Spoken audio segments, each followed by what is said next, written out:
Hello, hello, and welcome to episode 140 of the Compassion and Cucumbers podcast. I'm Christine. And I'm Sam. How you doing? I'm great. How are you? I'm well. Awesome. I'm well. It's a very warm day today. It is. Yeah. I have to say. You sounded like complainy. We've waited a long time for warm days. Oh, no. I'm all about the warm day. What I'm not all about is the fact that my office is an oven.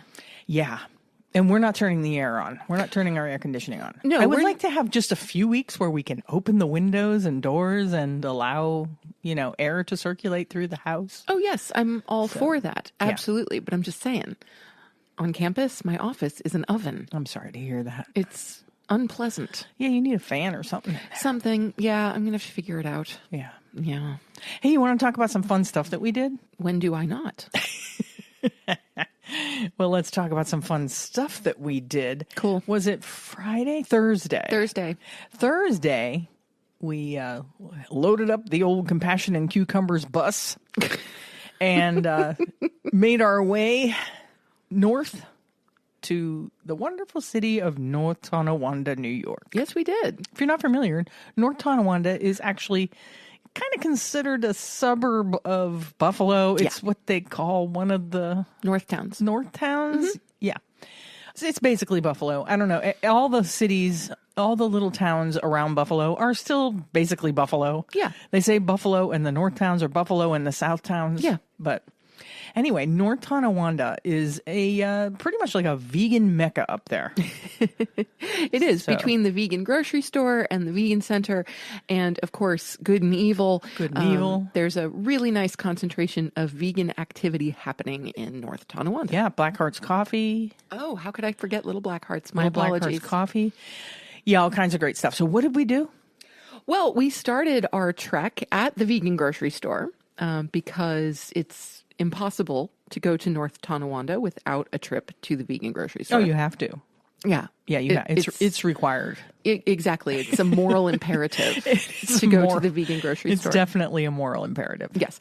And so we were absolutely thrilled when we walked in. We got to say hi to Gabby, which is always a good time. Yeah. And we were just kind of checking things out, seeing what they had in stock. And there were a lot of lovely things that we came away with. Yeah, a lot of new and exciting products. Yes. So we actually, for the first time, tried some bee leaf bacon. Yeah, they use the bee leaf on their grab-and-go sandwiches. Yep. And I've always loved that. Like, they make these breakfast sandwiches with the bee leaf bacon, and I love it. It's really good. It's got a really nice flavor. And so we got some of that and we made ourselves brekkie sandwiches with it. And Gotta love a good brekkie sandwich. It was delicious. Yep. Yeah. Absolutely. So it was wonderful. We also got, and this is something we have not tried yet. Not yet. But we got a package of meaty, meati, meaty, carne asada steak. Yeah, looking forward to trying that. Yeah, really looking forward to trying that. I think we're going to, I don't know. Are we going to do tacos with it? Are we going to do a salad with it? Are we going to, I just don't know yet. A burrito bowl? I don't know. I feel like because it's carne asada, it has to be something kind of Latin or Mexican influence. I agree. Yeah, I agree. But I haven't really decided how we should use it yet. So that's okay. But still, very exciting. Yeah, we'll keep you posted. Brand new product for us. That was our trip to the vegan grocery store. We also got, I should say, all of the cups that are being used in today's cup off. Yeah, they had this great bundle where you can get all of their peanut butter and other butter vegan cups. Yeah, brilliant idea. All bundled together in one thing. And I'm like, perfect. It's time for our cup off. That's right. Yes. Yeah. Our trip to the vegan grocery store actually inspired us to do the cup off this week. Yeah. So, yeah, super exciting. Yeah. What else did we get at the vegan grocery store? Do you remember? Well, let's see. I got some Katya's vegan gummies. Oh, yeah. They're sour gummies, which I had never tried before, and they were very good. They had kind of a lovely tropical flavor to them, which I very much like. So there was like pineapple and mango and like a passion fruit, which I just absolutely loved. So those were a definite win. I'm trying to think. Well, we got some standards. We got Just Egg. We got some Just Egg Folds. Just Egg Folds. And we picked up some tofurkey. some tofurkey and some tofutti sour cream because it was tofutti palooza. It was tofutti palooza. And I'm sorry, if you're going to have a palooza, yeah, tofutti. There should be tofutti involved. Tofutti palooza. So all the tofutti products were $1 off. Here's something that you should know if you're in the area. The vegan grocery store's prices are better than big box grocery store prices. This is true. You would think that they'd be higher because it's a small affair, but no, the prices are better. Yes, than in your local grocery store. This is true, which is amazing. So the price already was better on the tofutti products, and then it was Tofutti Palooza, which took $1 off of all tofutti products. Yeah, we were actually kind of kicking ourselves that we had recently bought some tofutti cream cheese because the price at the vegan grocery store was so good, so much better. Yeah. Exactly. I'm trying to think. We also got some Renewal Mill chocolate chip cookie mix. Oh, yeah. We haven't tried that yet. We haven't. And it's very unusual that we buy a cookie mix. Yeah, I don't think we've ever bought a cookie mix. No, we've tried the Renewal Mill brownie mix. And we like the Renewal Mill brownie mix a lot. It's very, very good. Yeah. And so, but usually we do cookies from scratch. Yeah, we've never not done cookies from scratch. Right, because to be completely honest, I make a really mean chocolate chip cookie. Yeah, Sam does make a pretty good chocolate chip cookie. I make cookie. Amazing chocolate chip cookies. Yeah. So we're going to try those. We're going to try them and see how they go, just because we like Renewal Mill as a company and we have definitely been a fan of their brownie mix. Yeah. Generally speaking, if we're going to do brownies, they're the way we go. Yeah. Yeah. Because to me, brownies are the one thing that you can bake from a mix and they're just as good, if not better, than what you could make from scratch. Yeah, you know what? I don't think I'm giving away any secrets here, but our friend Jacqueline up in Syracuse apparently recently made these like spectacular brownies, and everybody was asking her for the recipe. Well, it turns out it's Aldi's like double chocolate brownie mix, and all she does is uses a flax egg instead of regular egg. Of course. But here's the trick that she does. She makes her flax egg with coffee instead of water. It's brilliant. So it's like 1 tablespoon flax meal to 3 tablespoons coffee. It's brilliant. We got to try that. We do. Yeah. We really do. But yeah, like Sam said, brownie mixes they're pretty good. Yeah. Yeah. First, I don't know why it is that brownie mix is just good. Yeah. But it really is. Don't get me wrong. We've had some kind of not so great brownie mixes. Yeah, but the Renewal Mill is fantastic. Yeah. And it makes me think also, I mean, if Jacqueline's recipe uses the Aldi brand, maybe we should check out the Aldi brand. Yeah, we're going to have to try that. I think we might. Yeah. So yeah, we got a bunch of staples and stuff, and always enjoy going to the vegan grocery store. Yes, we do. It's always fun. Yes. It's always fun just to peruse and see all the new stuff that they have there. And there were a few things that were very, very tempting that we didn't get this time around. We might save for next time. For example, they have some frozen vegan buttermilk biscuits. Yeah. Which were very, very tempting, but we passed on this time around. Same thing, they have some vegan croissants. Yeah. Frozen vegan croissants that looked absolutely delicious. So we may try some of those things in the future, but they didn't make it into the cart this time around. They have a huge cold case filled with vegan ice creams. Yes. Oh my gosh, so many amazing flavors. Yeah. Like, we were doing other things on this particular Thursday. Yeah, so ice cream was... We didn't think that ice cream was going to make it home. Not a good plan. Yeah, it wasn't a good plan. But next time, if we're just doing a quick up and back, ice cream will be on the list. Because they had some amazing flavors. I'll bring some, cold packs or something. Yeah, sounds good. Yeah. Cool. So then after the vegan grocery store... we decided to go grab lunch. Yeah. At Wurlitzer Pizza.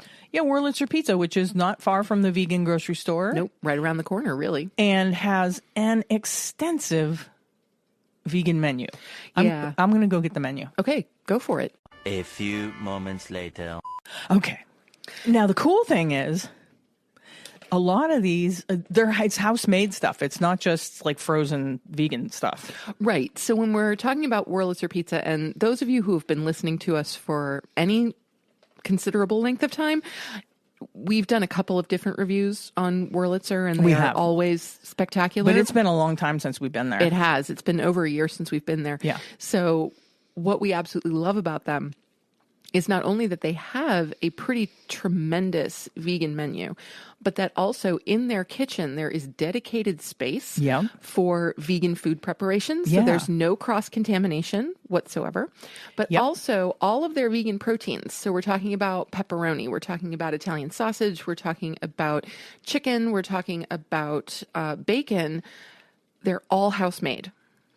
Yeah. House-made vegan. Here's the menu. It says house-made vegan items. Their blue cheese is house-made. Their ranch is house-made. Their vegan soups are house-made. Their tofu buffalo chicken is house-made. Their banana pepper dip, which we have not tried, is also house-made. Their sour cream is house-made. And like Sam said, their bacon, their tofu bacon, all house-made. Their vegan menu it's like 2 pages. It is. It's kind of crazy. So they have a complete line of vegan appetizers from loaded tots, sweet potato fries, hot fries, curly fries, quesadillas, potato skins, fried dough. I mean, come on. You have me at fried dough. Hot pepper bread. I don't even know what that is, but it sounds good.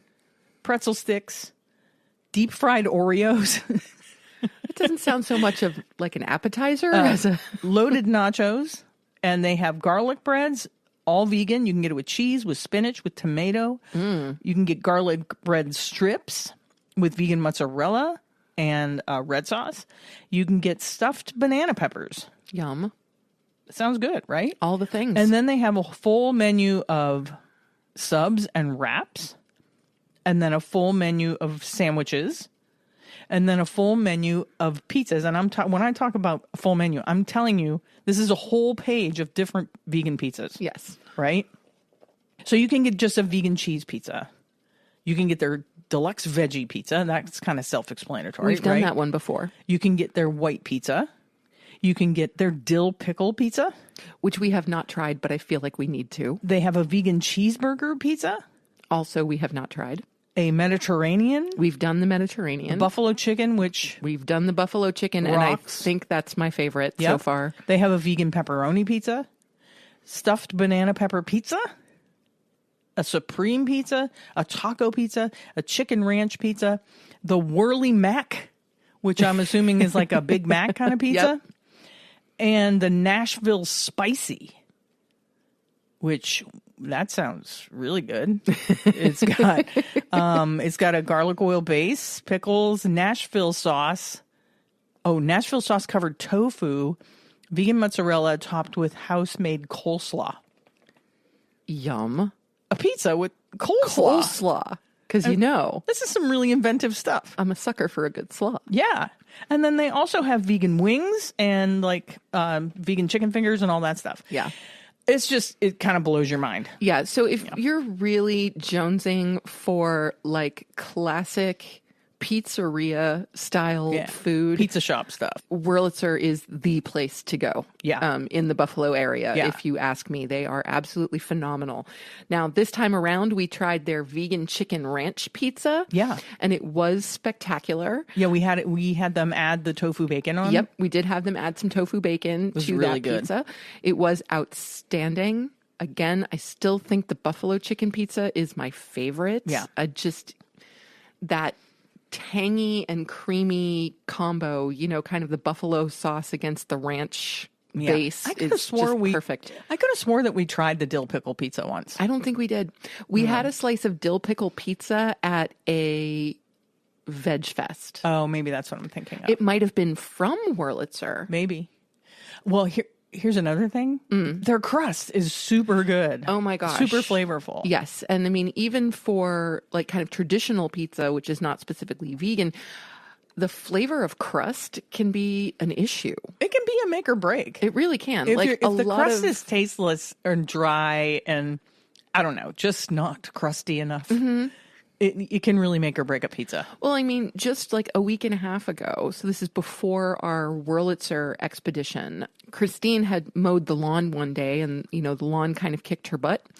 So she texted me and said, hey, can you pick up pizza on the way home? I'll call the order in if you'll pick it up. And that's from our local pizza place, Pizza Village. And they do a truly decent veggie pizza. Veggie pizza. Yeah, we just get it with no cheese. Get it with no cheese. But this time around, the crust was not very mediocre. What it should have been. No, we've had much better pizza from Pizza Village than we had this, week and a half ago. Yeah.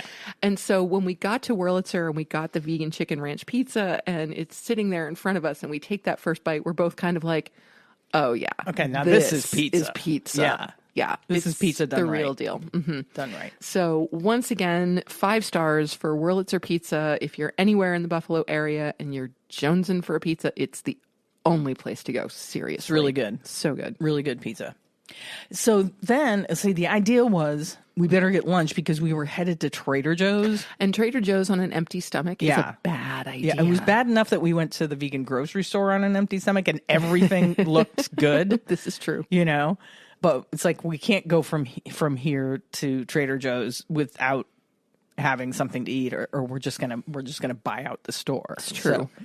So then we headed to Trader Joe's. Yeah, and so we got some of our staples. We've said before, we always get nuts when we're at Trader Joe's. We always get. I get nuts.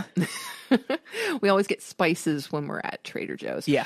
We always get broth when we're at Trader Joe's. We always get the Thai vegetable gyoza when we're at Trader Joe's, and certain snacks and stuff as well. Oh, the potato lentil curls. The crispy curls. We got our crispy curls, and this time not only did we get 2 bags, Sam got 3 bags. I did. They're small-ish bags, so don't go crazy. But one new item that we did get, though, that I've been meaning to try is their Korean bulgogi, the vegan Korean bulgogi. And we got that, and I made a stir-fry out of it. And what did you think of that? I really liked it. I thought it was really good. And I think it's really kind of a versatile product. Mm-hmm. There's a lot in this. You get this little box, and there's a lot. It says it's... Yeah, it was surprising how much was in there, actually. It's 3 servings, and they don't lie. There's still some leftovers in the refrigerator. Oh, really? Which is really unusual for a vegan product like that, because usually you get one of those... I don't know how much it was. It was like $6 or something like that. And there's usually just like barely enough for 2 people. But yeah, there was quite a bit of it. Oh, that's great. In this like vacuum sealed package, and then I just like seared it in a frying pan with a little bit of olive oil, and it came out really good. It really did. Yeah, flavor wise, texture wise, really delightful. I've heard some people say about this product that it's so close to steak that it's disturbing. I disagree. I wouldn't go that far. No, I wouldn't either. It's obviously seitan. It is. Yeah. So it's texturally a bit different than eating cow flesh. It's definitely a different experience. It didn't gross me out or anything. No, not at all. And I'm pretty sure that if it was super close, I have a feeling I would be a little bit grossed out. You wouldn't have liked it. I wouldn't have, because we've tried a couple of chicken products. Yeah, it's the daring chicken. Daring chicken. Sam does not like the I like it, but Sam doesn't like it because the daring chicken pieces, just the plain, unflavored daring chicken pieces, she said remind her too much of chicken flesh. In particular, dark meat, which I never enjoyed anyway. Yeah. So, not about the daring. But this Korean bulgogi, I think this is a really versatile product. I think you could use this for like cheesesteaks. You could use it for a number of you can make like chopped cheese sandwiches out of it. You can make tacos with it. For sure. I think it's a really cool product. Yeah. Yeah. So I'm really glad we got to try it, and I'm sure we'll probably pick up another box next time we're there. I would get it again. Yeah. Yeah. I mean, we're not super big on meat replacers. No. But when we go someplace special like the vegan grocery store or Trader Joe's, and if they have something new that we haven't tried, we will pick them up, because I have heard a lot of people talk about this bulgogi, and so I was kind of anxious to get my hands on some to try it. And I would buy that again to have in the freezer for in a pinch kind of meal. Oh, sure. Absolutely. Yeah. Completely agree. Yeah, so that was our fun Thursday at North Tonawanda. That was our fun Thursday. It was a good time. Yeah. And so then this weekend, we didn't do a whole lot. I was, of course, at the commencement ceremonies at SUNY Fredonia, as we saw our graduates leave us. Another round of graduates. That's toss them out into the world. Year 17. Yeah. It's crazy. Absolutely crazy. That is crazy. So that was exciting. And then Sunday, we just kind of had a crash day. Yeah, we had a Sunday. Mm-hmm. Yeah, we had a Sunday. Like a real Sunday. It was nice. It was awesome. Yeah. Did you want to say anything else about what we've been doing over the last few days? No, or is that it? I really think we covered it. Yeah, I think we did too. Okay. Hey, guess what? Sam promised it last week and we delivered. We have a recipe of the week. We have a recipe. So here is this week's listener recipe of the week.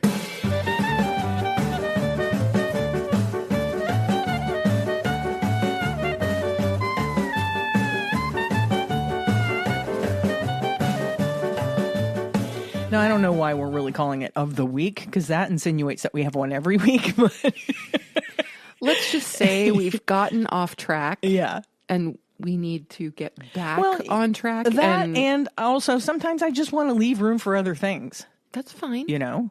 But this week we made a listener recipe that was graciously given to us by Emily Doucette. And her recipe is a vegan asparagus quiche. Now, some of you will know that Christine in particular is tremendously fond of quiche. Anything. Actually, Emily and I had a little conversation on Facebook where she was saying she could put a sneaker in a pie shell and it would be okay for her. And I said, yeah, I'm the same. Anything in a pie crust, anything in a crust of any kind, I'm there. And for you also, eggs. You love egg. Yeah. Now things that emulate egg. Yeah. So this uses just egg and asparagus and some little baby peas and onion. And it was a really nice springy, because it is asparagus season, people. Sure is. It's a nice springy meal. I made it with a green salad, and I think this is a delicious recipe. Oh, it was. It was wonderful. Yeah. I really enjoyed it. I agree. I also love savory things in pie crusts. Yeah. I don't always go for like sweet pies in crusts, right? But I really do like savory pies. So this was really wonderful, flavor-wise, texturally, it was beautiful. The asparagus is wonderful. You really can't go wrong with asparagus in a quiche. You roast the asparagus first, and it was really good. I thought the peas were a fantastic addition. I think so too. Yeah, there was a little bit of follow your heart feta on the top, so that gave it a nice kind of Mediterranean. There's some feta in it too. Oh, good to know. Yeah. But it gave it a nice Mediterranean feel. Yeah. Christine also added some basil. I did. I added a little dried basil just because I'm Italian and I add dry basil to everything. This is true.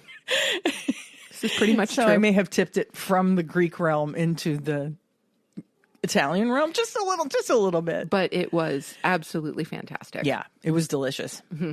Yeah, I'm very much looking forward to taking a piece or two of it to work with me tomorrow for lunch. Mm-hmm. Make a good lunch. It will. Yeah. So thank you, Emily, for allowing us to use your recipe. It was just as delicious as it looked when you posted it. So thank you. That brings us to our Noteworthy segment. What do we have this week that is noteworthy? Well, this week's Noteworthy comes from Science News. And I came across this not too long ago and sent it along to Christine, and she made the choice to toss it in the show this week. Yeah, because I had heard about what we're going to be talking about. I had heard about it, and I hadn't read this particular article. It's a good article, So the title of the article is Bird Flu Has Infected a Person After Spreading to Cows. Yeah. Here's what to know. The CDC says the risk of H5N1 to people remains low. A strain of avian influenza that has likely sickened and killed millions of birds around the globe has popped up in an unexpected species: cows. On April 1st, the U.S. Department of Agriculture confirmed that cattle on a farm in New Mexico had tested positive for a strain of bird flu called H5N1.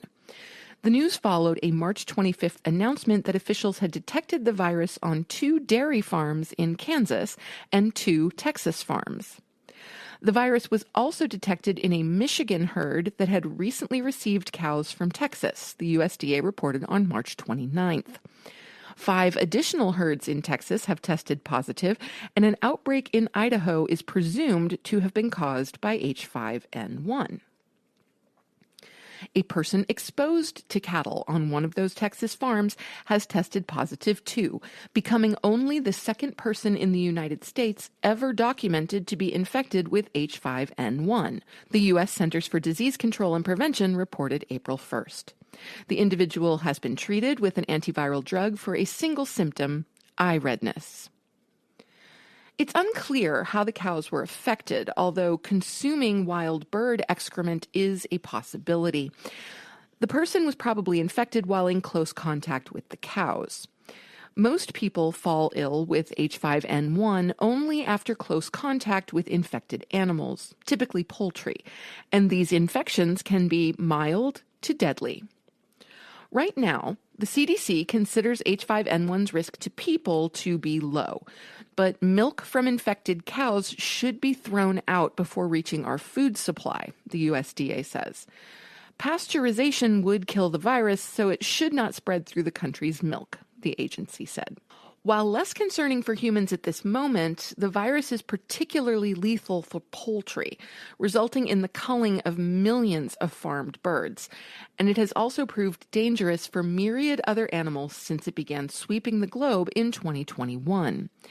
In addition to killing wild birds, the virus has occasionally popped up in mammals, including seals, sea lions, foxes, raccoons, and bears.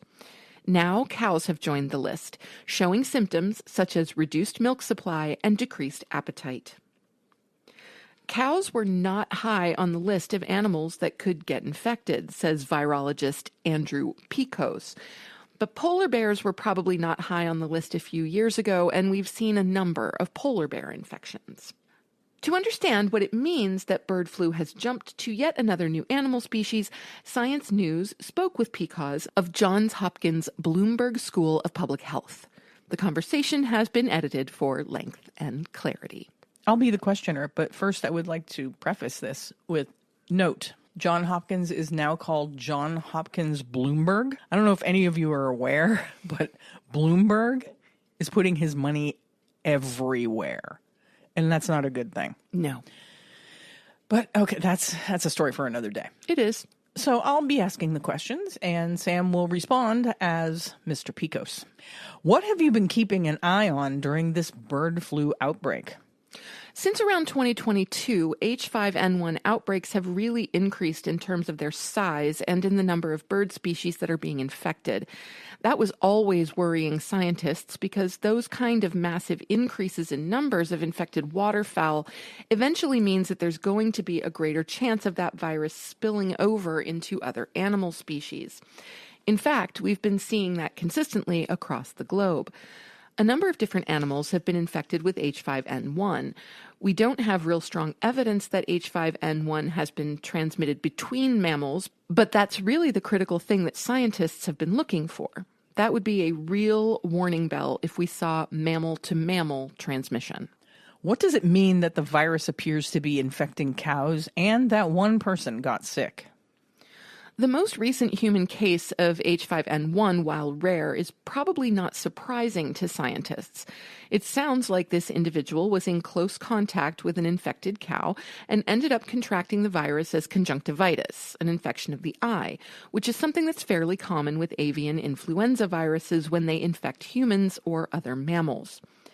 The real issue right now is whether there is a common source that all these cows are getting infected with, or whether there is transmission among the cows at the farms. There's been some reports of movement of some of these cows to other farms and detection of infected cows in those other farms. It's not clear to me yet whether an infected cow that moved was subsequently diagnosed with bird flu, or whether there was transmission at the new farms. If there has been transmission from cow to cow, that's something that would be quite worrisome to us. Yeah, it sounds like that might be happening. It's possible. What kind of threat might the virus pose for people? The virus changes over time, but it's never really gone away as a threat. It keeps infecting birds very effectively. It keeps spilling over into mammals occasionally. Those are warning signs for a virus that might potentially be able to make the jump to humans and be able to transmit. This virus continues to be on the high priority list in terms of viruses to watch because it keeps doing the things that we know to expect from a virus that's making the jump into humans. Anytime a virus like this gets into a farm setting, you have conditions that might make it right for a virus to spread.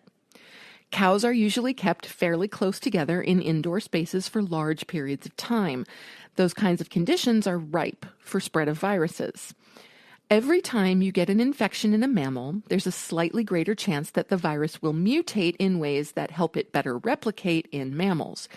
It's really one of those times when farmers could probably take stock of some of their biosecurity measures to try and understand if their animals are getting exposed to migratory wild waterfowl, and if there are ways that they can minimize that chance of exposure. Yeah, so basically we're playing zoological roulette here. Yes. You know? Well, I mean, we're always playing zoological roulette when we're talking about factory farming. Yeah. It's not just H5N1. No. There are innumerable... Swine flu. Yes, there are innumerable viruses that can be spread from mammal to mammal. Sure. And keeping animals in tight, confined spaces like CAFOs just increase the risk. Yeah, absolutely. So, there you have it. Scary stuff. It is. It really is. Here's something that's not so scary. It's time for our main topic.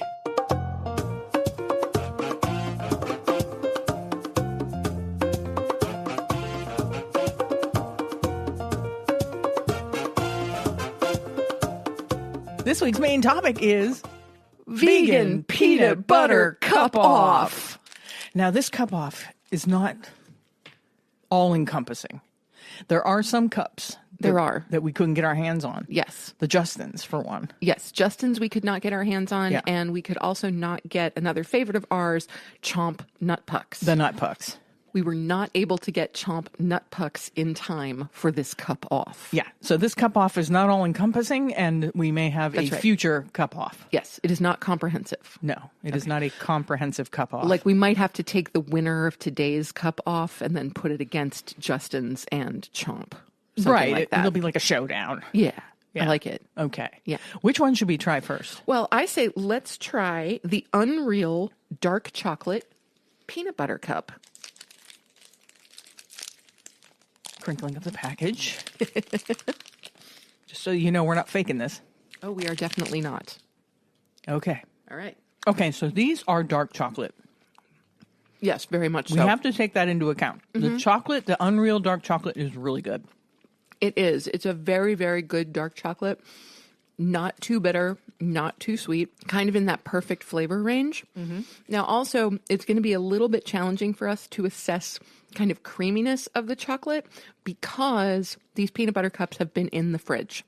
It's warm, so we didn't want them to melt. It's warm. We didn't want them to melt, so they I have think been we in can the still fridge. make a decent assessment of that. Yeah, pretty decent, but it won't be 100% accurate because generally speaking, you want a peanut butter cup to be served at room temperature. Okay, so let's rate them on a few different things. So let's start. I think the first thing we should rate them on is peanut butter to chocolate ratio. See, now on this one, I do think that the peanut butter to chocolate ratio could be better. The chocolate's pretty thick. The chocolate is pretty thick, and it does kind of overpower the peanut butter flavor-wise. Especially because it's a dark chocolate. Especially because it's dark chocolate. Yeah. That's right. Peanut butter cuts through milk chocolate much better than it cuts through dark chocolate. Okay. So peanut butter creaminess. It's interesting because really with this one, I feel like the primary textural component I'm getting is the chocolate. Yeah. I almost feel like the peanut butter disappears a little bit texturally. Yeah. But I do think that it's creamy. It's not like gritty or grainy. Oh, no, it's not gritty or grainy. Yeah. No. In fact, if it were gritty or grainy, it couldn't disappear into the chocolate. It would be very, very obvious. Right. So I think it's quite good. And I think the third thing we should judge on is portion size. Portion size. I really appreciate this peanut butter cup because it's just a really clear 2-biter. Yeah. You know, it's kind of a perfect snack size. Yeah. And because it's dark chocolate, also having one is enough. It's satisfying. Yeah. It is satisfying because the chocolate is dark and it's rich, and you get just that kind of lovely hit of peanut and saltiness. It kind of satisfies everything in those 2 bites. Yeah, I So agree. the fact that it is a smaller cup is something that I enjoy about it. Okay, which one are we trying next? I think, now the question becomes, okay, so we've just had a dark chocolate cup. The other chocolates that we have are either milk or white. Let's try the white chocolate. The white? Let's go completely opposite. Complete opposite, yes. Can't get any further from dark than white. Right. And this is what brand? This is Clio's peanut butter cups. They are plant-based, vegan, gluten-free with nothing artificial, and they are a creamy peanut butter cup in a white chocolatey coating. Cool. And this is from Go Max Go. Oh, it is. Yeah, so this is the same company as our favorite Joker bars. Right. Lots of wrapper sounds happening. I have to say, the white chocolate really lets the peanut butter shine through. Oh my gosh, that's exactly what I was thinking. Like in those words. Really? Sometimes we share a brain. It happens. Yeah, and I'm not, in general, a big white chocolate fan. Yeah. To me, white chocolate just comes across as sweet. It doesn't have a real flavor profile. And so, in general, I would much rather have a milk chocolate or a dark chocolate than a white chocolate. I have to say, though, I completely agree with you. The mildness of the white chocolate really does let the peanut butter pop. What are your thoughts on the peanut butter to chocolate ratio on this one? Still needed more peanut butter. I agree. Yeah, I agree. Still needed more peanut butter. I totally agree. You know, the flavor was mild, but it seemed to me like there was a lot of chocolate for not a lot of peanut butter. So the fact that the flavor of the chocolate, or almost lack thereof, really allowed the peanut butter to pop is a good thing. But I do think that the peanut butter to chocolate ratio could definitely be improved. All right, what was the other category we were? Creaminess of the peanut butter. Oh, creaminess of the peanut butter. Yeah, I think this was just creamy upon creamy upon creamy. It was. Because both of the white chocolate and the peanut butter. Very creamy. So texturally super creamy. Very good. And portion size, a little bigger than the Unreal. A 3-biter. A 3-biter. Yeah. And so still within reason. Yeah. But because of the white chocolate, it's not as satisfying as the dark for me. I agree. Like, I feel like I could still have a little more of something sweet. Yeah. Whereas with the dark chocolate, it's like, nope, that's good. That's enough. Right. I'm good with that. Yeah. Yeah. I agree. Okay.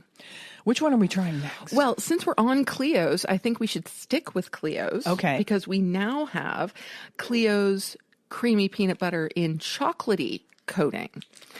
Now, let's see what they mean by that. Chocolatey coating. Yes, let's see what they mean by that. Okay, by color, this looks like dark chocolate. Okay. Yeah, but why doesn't it say dark chocolate or milk chocolate or chocolatey? It just says chocolatey. It just says coating. chocolatey. Good, but definitely not my favorite. Okay. I taste a little coconut or something.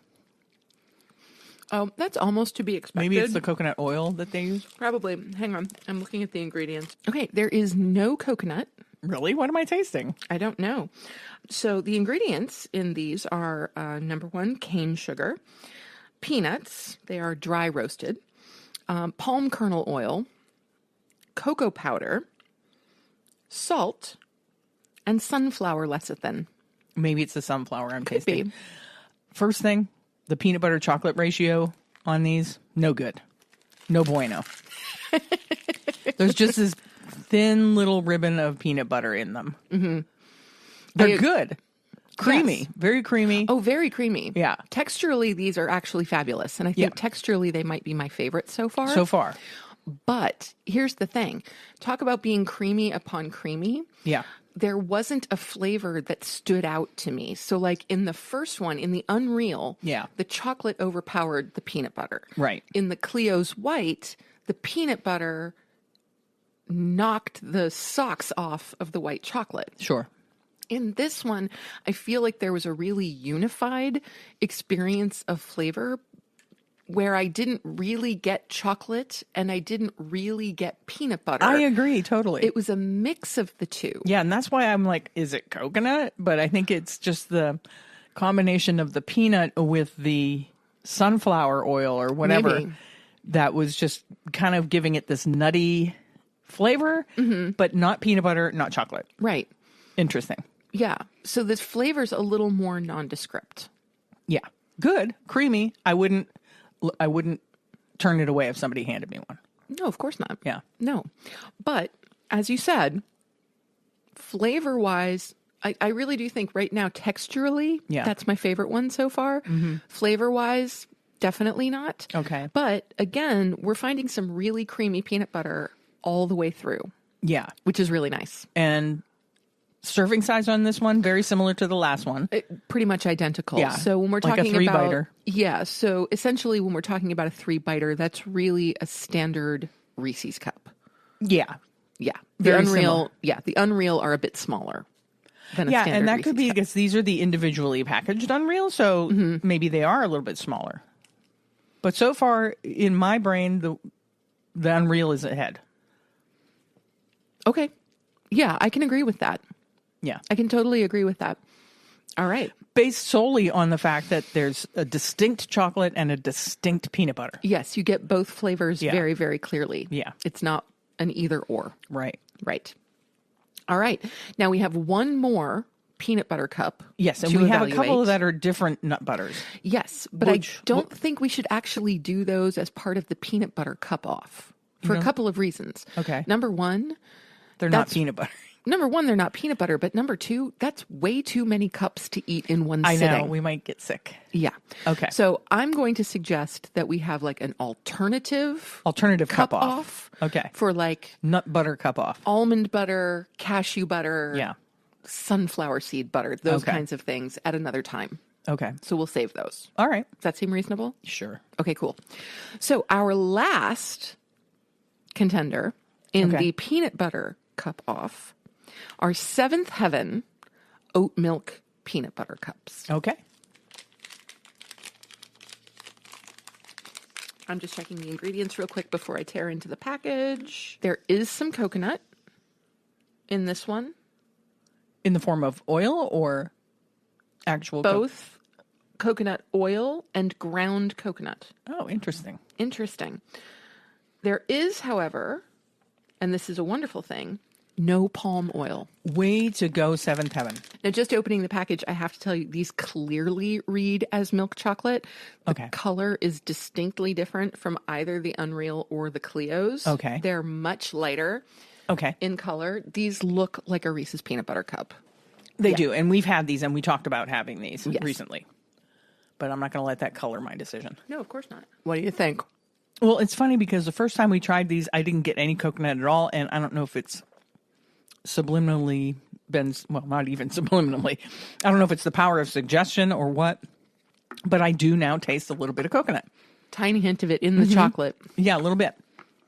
But these are a clear winner in the peanut butter to chocolate ratio. Oh, no question. Perfect. Yeah. Lots of peanut butter, thin layer of chocolate. Yes. Which is really what a peanut butter cup should be. A peanut butter cup really should be about the peanut butter. Yeah. You know, the chocolate is really just a vehicle and a contrast. Yeah. It shouldn't be overpowering. Yeah. So I agree completely that in terms of peanut butter chocolate ratio, this is definitely the winner. Now, peanut butter creaminess, I would say this one so far is the creamiest of all the peanut butters. I agree with that, and too. I don't know if that's just because there's more of it or if it is actually creamier than the others. Yeah, it's hard to tell. I mean, because of course, if there's more peanut butter, then the texture of the peanut butter is going to be more obvious. Yeah. So I think that could go either way. Yeah. But I agree with that as well. What about taste? Well, first, serving size. Oh, okay. Serving size. Another 3-biter. Yeah, 3, even possibly 4.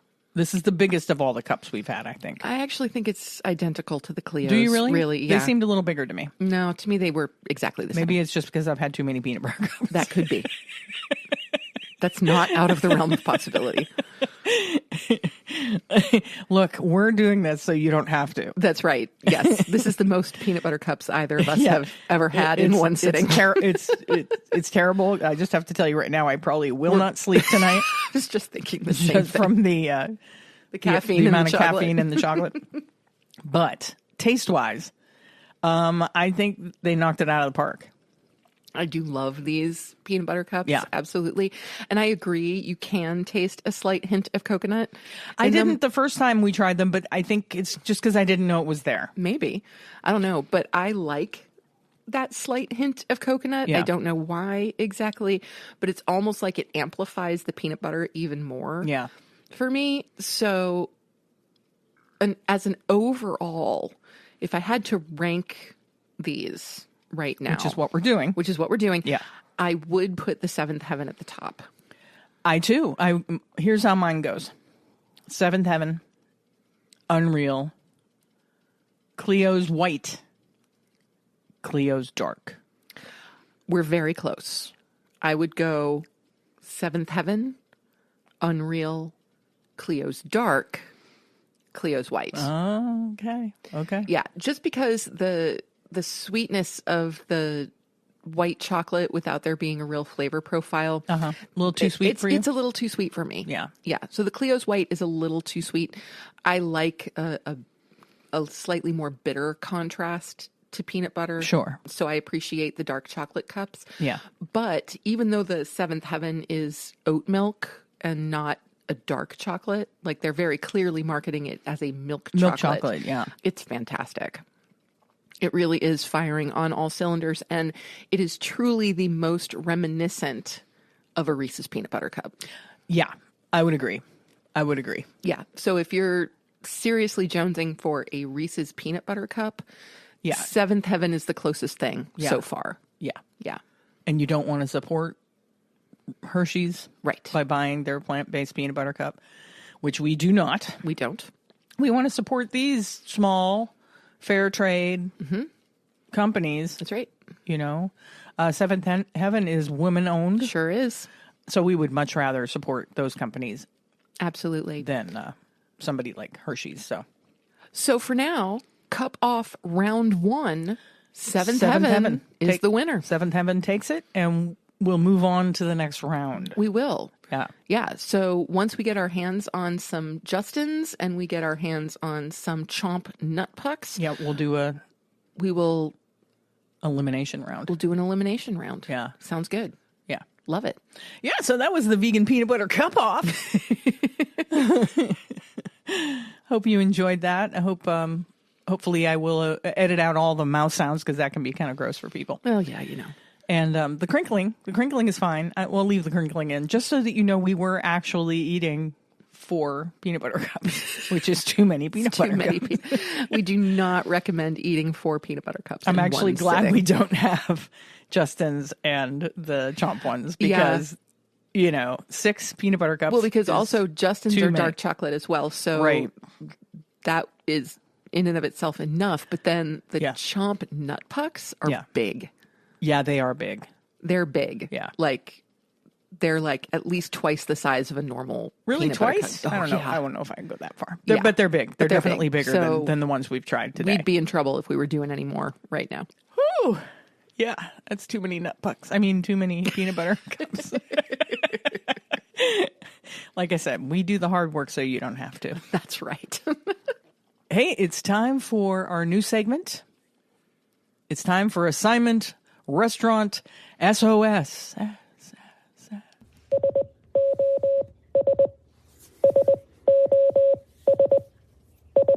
This week, listener Sarah Pardis submitted Charlie Was a Sinner in Philadelphia, Pennsylvania. Located at 131 South 13th Street, Philadelphia, their Google listing says they are a vegan cafe and bar dishing up creative, plant-based small plates and drinks in sexy, dark environs. They have an extensive drink menu and an equally impressive food menu, which you can check out at charliewasasinner.com/#menu. The atmosphere looks to be retro 20s, 30s Prohibition era, and it looks like a really fun dining experience. Yeah, and one of the really cool things about this restaurant is just their name. Charlie Was a Sinner. They don't explain who Charlie is, or what sins he was committing. What he did wrong. It's part of the allure, apparently. The owner of this restaurant had a clear vision of what she wanted to achieve with this restaurant. The menus are like a book. that you read through. Oh, cool. Yeah. And just their drink menu alone is so interesting. It's just, let's just take a little bit of time and look at the menu a little bit, because if we're ever in Philly, we definitely have to check this place out. Cool. They have just this huge drink menu. And Sam will be glad to know that they have a zero proof menu. On their zero proof, they have one called No Regrets. They have one called Midnight Sun, Basil Fennel Lemon Soda. Ooh. That sounds good. Yeah, it does. The Spicy Apple, the Blackberry Ginger Soda. Oh, well, hello. That sounds good, right? But literally, there's like 25 specialty cocktails on here. Awesome. All of them sounding fantastic. Then they have a really interesting side and snack menu. Iterations. They're like, all their starters and their small plates are broken up into these little compositions. Okay. Iterations. Okay. Solo. Snack. To Sin, which is their sweets, whiskey bread pudding, molten chocolate cake, and a sorbet. Gotta love a good sorbet, particularly in the summer. Sorbet is sounding really good right now. They have daily happy hour drink specials. They call it their 2-sip specials. And their dining specials, they call 2-dine specials. Anyway, their food looks and sounds fantastic. Their menu is really eclectic and creative. And the atmosphere, if you look online, the pictures of the place, it's really cool. So if you are in the Philadelphia area, we highly recommend that you check out Charlie Was a Sinner. If we make it to Philly anytime soon, you can bet we will be. Yeah, and thank you, Sarah, for submitting Charlie Was a Sinner, because I had a lot of fun checking out their website and their Facebook page and their Instagram just to kind of get a feel of what the place is all about. Yeah. And it really made me want to go there. Road trip? Yeah, road trip. All right. Sometime. Yeah. Or maybe take a train. We could do that. That'd be fun. Would be fun. Hey, it's time for our favorite portion of the show. Must be listener shout-out time. It's listener shout-out. Just want to give a shout-out to all my fans watching. I love you guys. I love you. This week's listener shout-out goes to Lisa Kilgore. Lisa is responsible for naming our new restaurant segment and sent this along. I know you were struggling with the name of this segment. How about Restaurant SOS or just SOR, Save Our Restaurants? Since it's you, we'll all know they're vegan.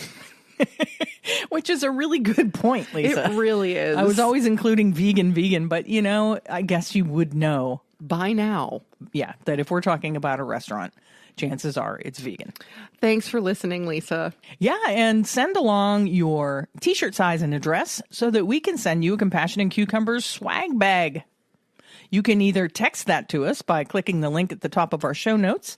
You can email that to us by emailing at compassionandcucumbers@gmail.com, or simply DM us or private message us on our Instagram or Facebook. And for the rest of you out there, if you want a listener shout out, please email, DM, or text us. Let you know what you think of the show and tell us a little bit about yourself. And don't forget that a shout out enters you into our Mason Chef Knife giveaway later this year. That giveaway is probably coming up right around our 3rd anniversary. I would imagine sometime between September and December.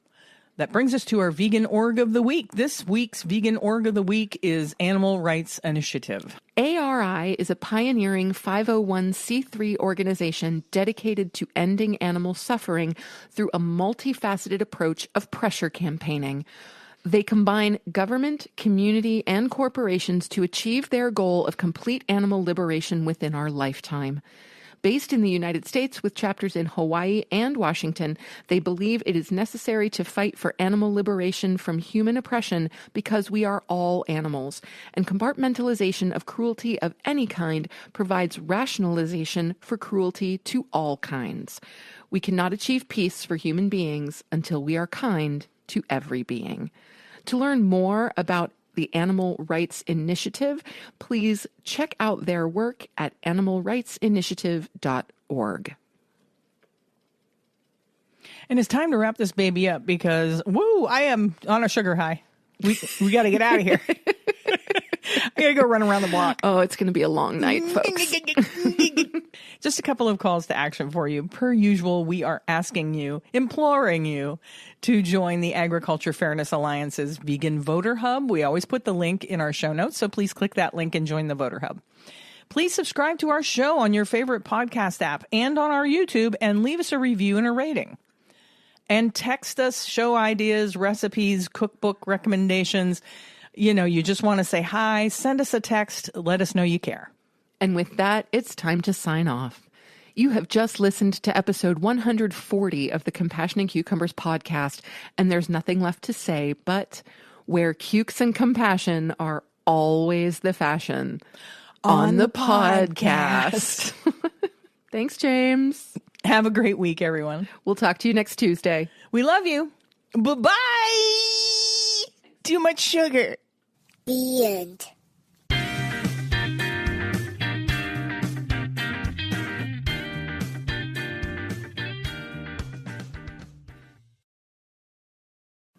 If you'd like to support the Compassion and Cucumbers podcast, well, you can do that by hopping on over to our Patreon page and becoming a patron. We have all the recipes from our vegan kitchen series up there, and we'll be adding some patron-only episodes in the near future. So thank you for supporting us at whatever level that you choose, and thank you again for listening to Compassion and Cucumbers podcast.